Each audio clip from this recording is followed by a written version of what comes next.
Hi, I'm Mike Ball, author of The Face of Battle. In today's episode, I'm going to show you the game that I am going to run at the Cangames convention here in Ottawa, Ontario, Canada this coming weekend. I'm not going to post a video before that. I don't want to give away any secrets of this game. So let's see what I'm running. As you can see, I'm doing a beach assault game. The scenario I am running at Cangames is the Canadians landing at Juno Beach, June 6, 1944. This is Nan Red Sector, responsibility of B Company, North Shore, New Brunswick Regiment. The regiment was supported by tanks of the Fort Garry Horse. Defending the town were elements of the 2nd Battalion, 5th Company of the 716th Infantry Division. Juno Beach was divided into Nan and Mike Sector. The North Shore Regiment and the Queen's Own Rifles were here at Nan. In Mike Sector was the Regina Rifles and the Winnipeg Rifles. So here we have the Canadian units that landed at Juno Beach. As you can see, the North Shore Regiment B Company, supported by C Squadron of the Fort Garry Horse, landing in front of WN-27. WN-27 was a big bunker that housed a 50mm PaK 38 anti-tank gun. Interestingly, to the east was the British 48th Royal Marine Commando Unit. They landed a little later and suffered heavy casualties as well. On the far east side, you would have Sword Beach. To the west would be Gold, then Omaha, then Utah beaches. Now, the Canadians faced machine gun fire, anti-tank guns, flak guns, mortars, snipers in the buildings. It was a killing zone on the beach. In fact, Omaha had more casualties than the other beaches, but at Juno Beach, the Canadians suffered the highest percentage rate of casualties at 86%, much higher than the other 4 beaches. So this would be B Company of the North Shore Regiment attacking. Now, being this is a skirmish game, you're thinking, how can you have a whole company of men attacking? Well, as I stated earlier, 86% of this company would be casualties on the beach.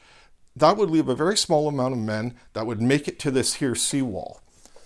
It's the seawall men that is going to be the skirmish game. So each player will control a squad of about 10 men and 1 duplex drive tank which arrives randomly throughout the scenario. Each deck is 30 cards per person. So there are 2 German players and 4 Canadian players at the convention. Each deck, as I stated, has 30 cards in it, and we'll probably play about 4 or 5 turns at the convention. This is Canadian player number 1's force. He has 13 soldiers to command. The leader, L10, will have 2 leader cards in the deck. That's when he does his actions, moving, shooting, or he can remove morale. He also has 2 leadership cards to give actions to other soldiers within his unit. The main squad is A1 through 9, and they have a mix of Enfields and Sten guns. Each soldier will have 2 cards in the deck.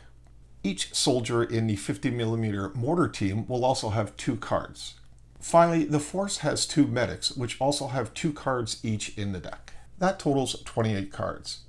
Each force, though, will have a Bangalore torpedo to get the barbed wire off the top of the seawall.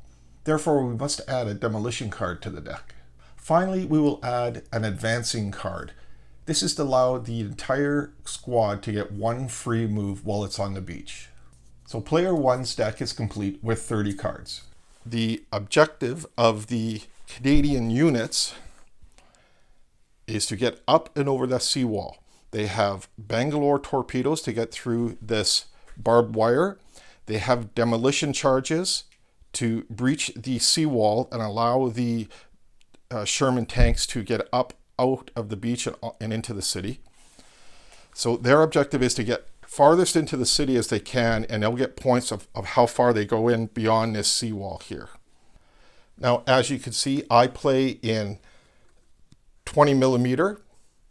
That's my preferred scale, again, because I have so many buildings and figures. You can play the Face of Battle in 15mm or 28mm, whatever you prefer. As you can see, that's about 20 inches from the landing craft where the miniatures will start to the wall. That means it will take probably a turn at least to get from the landing craft to the wall. There is an advance card in each of the Canadians' deck to give them one free move. There is also leadership cards to give them a free move as well. So they have plenty of time in the first turn to get off this beach, or at least up to the sea wall. The Germans have snipers, the 50mm anti-tank gun, MG42, the 20mm flak, 80mm mortar, and 2 squads of men. The majority of buildings here are all connected with underground tunnels. The German soldiers were able to move between the buildings and pop out anytime they wanted to. It was very difficult for the Canadians to determine where they were coming from and where they would end up next. The Canadians land in British LCAs, landing craft assault, and were supported by the duplex drive tanks. These tanks will arrive throughout the scenario. The Canadians have some very interesting units. They have medics with them, as well as they have one bagpiper, Ross Stone. On June 6, 1944, Mr. Stone was the only Canadian pipe major to pipe on the shores of Normandy during D-Day. After the war, he settled in Halifax, Nova Scotia. So as you can see, we have a lot going on in this table. Flak guns, anti-tank guns, mortars, snipers, bagpipers, medics, tanks, soldiers, all run by people who have probably never played the face of battle before. So in next episode, when we're at the convention, let's see how well they do.